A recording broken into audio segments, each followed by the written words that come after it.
নয়ন ভৰি চাওঁ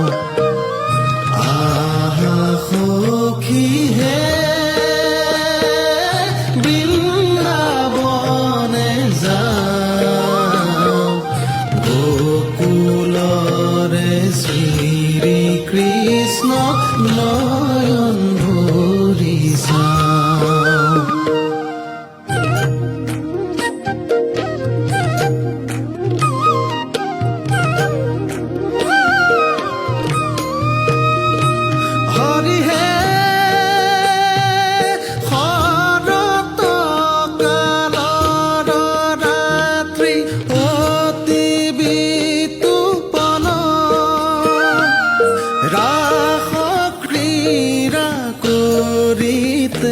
কৃষ্ণৰ ভৈৰা মন এনেকৈ তাত আৰ্থিক দিশটো বহুত বেছিকৈ দিয়ে কিন্তু আমাৰ লৱাৰ আছামত খুব কমকৈ দিয়ে এই মাহীমাৰীৰ চকুটো হয়তো তেওঁলোকে সেইটো কৰিব নালাগে সকলোকে সমান দৃষ্টিৰে চাই কামবিলাক কৰিলে আমি বেছি ভাল পাওঁ আৰু তেতিয়াহ'লে আমাৰ ৰাইজবিলাকৰ এটা চলাত সুবিধা হয় এটা হেৰিত গতিকে আমি কিন্তু এইবাৰ আগতকৈ ক্ৰমে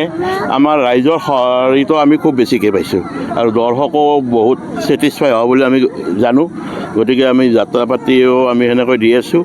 আৰু আমাৰ ধৰ সাংস্কৃতিক দিশবিলাক আমি যিমানখিনি পাৰোঁ সিমানখিনি আমি চলাই গৈ আছোঁ আৰু সেইদৰে আমাৰ যিবিলাক আমাৰ মূৰ্তি আছে এই মূৰ্তিবিলাকো আমাৰ ধৰ আগতকৈ ক্ৰমে আমি ডেভেলপ কৰি আহি আছোঁ আৰু এইবাৰ ধৰ আমাৰ জুবিনলৈ যিটো আমাৰ সলনি এটা হৈছে সেই জুবিনদাৰ আমি শ্ৰদ্ধাঞ্জলি অনুষ্ঠানতো আমি তেখেতৰ হেৰি পাতিছোঁ আৰু ঠিক সেইদৰে আমি উদযাপন কৰি গৈ আছোঁ। আপোনালোকে এইবাৰ কিমান দিনকৈ পাতিছে? আমি 7 দিনকৈ পাতিছিলোঁ গতিকে এতিয়া হয়তো আমাৰ ৰাইজে আকৌ এটা দাবী কৰি আছে যে আৰু 2 দিন বাঢ়ি দিব লাগে গতিকে সেইটো আমাৰ সিদ্ধান্তটো গোটেই হোৱা নাই কিন্তু আজি বা কালিৰ ভিতৰত আমাৰ সিদ্ধান্তটো হ'ব 2 দিন নহ'লেও এদিন হ'লেও আমি বঢ়াম। আজি ৰাতিটো আমাৰ নৃত্য প্ৰতিযোগিতা আছে। বৃহত্তৰ আপোনালোকৰ বৰালিমাৰা অঞ্চলটোত হয় মোটামুটি কিমান ৰাইজে ইয়াত অংশগ্ৰহণ কৰিছে? বৰালিমাৰা ৰাইজতো প্ৰায় ঘৰ ইয়াত সহযোগ আছে আৰু দান বৰঙণিও দিছে তেখেতসকলৰ পৰা ৰাইজৰ পৰা আমি আৰু আমাৰ যুৱচামৰ পৰা প্ৰায় আমি সহানুভূতি পাইছোঁ আৰু বহুত তেওঁলোকে আৰ্থিক দিশেৰে হওক পৰিশ্ৰম কৰি হওক যুৱচামে আমাক সহায় কৰি আছে সকলো দিশতে আমাক সহায় কৰি আছে আৰু সেইকাৰণে আমি তেওঁলোকক ধন্যবাদ দিছোঁ।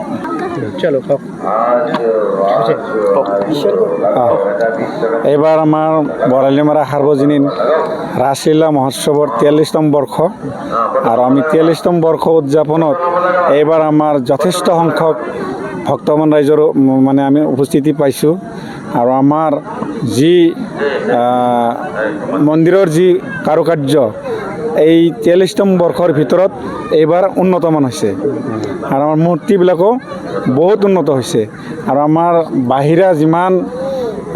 ভক্তবান আছে বহুত দূৰৰ পৰা আমাৰ এই ৰাস মহোৎসৱত আমি এবাৰ দেখা পাইছোঁ আমাৰ সমিতিৰ খুব ভাল লাগিছে আৰু আগতে ছাৰে কোৱাৰ নিচিনাকৈ আমাৰ চৰকাৰৰ তৰফৰ পৰা আমাৰ বৃহত্তৰ এই অঞ্চলৰ মানে অনুন্নত অঞ্চলত আমাৰ চৰকাৰে যাতে আমাক এটা মানে আমি শকত যাতে আমাৰ মানে ধন দেয় যাতে আমি অনুষ্ঠানটো সুকলমে পৰিচালিত কৰিব পাৰোঁ তাৰো বিষয়ে আপোনালোকৰ মিডিয়াৰ জৰিয়তে চৰকাৰলৈ আমি অনুনয় বিনয় কৰিছোঁ যাতে অনাগত দিনত আমাৰ এই অনুষ্ঠানটো চৰকাৰৰ ধনৰ দি আমি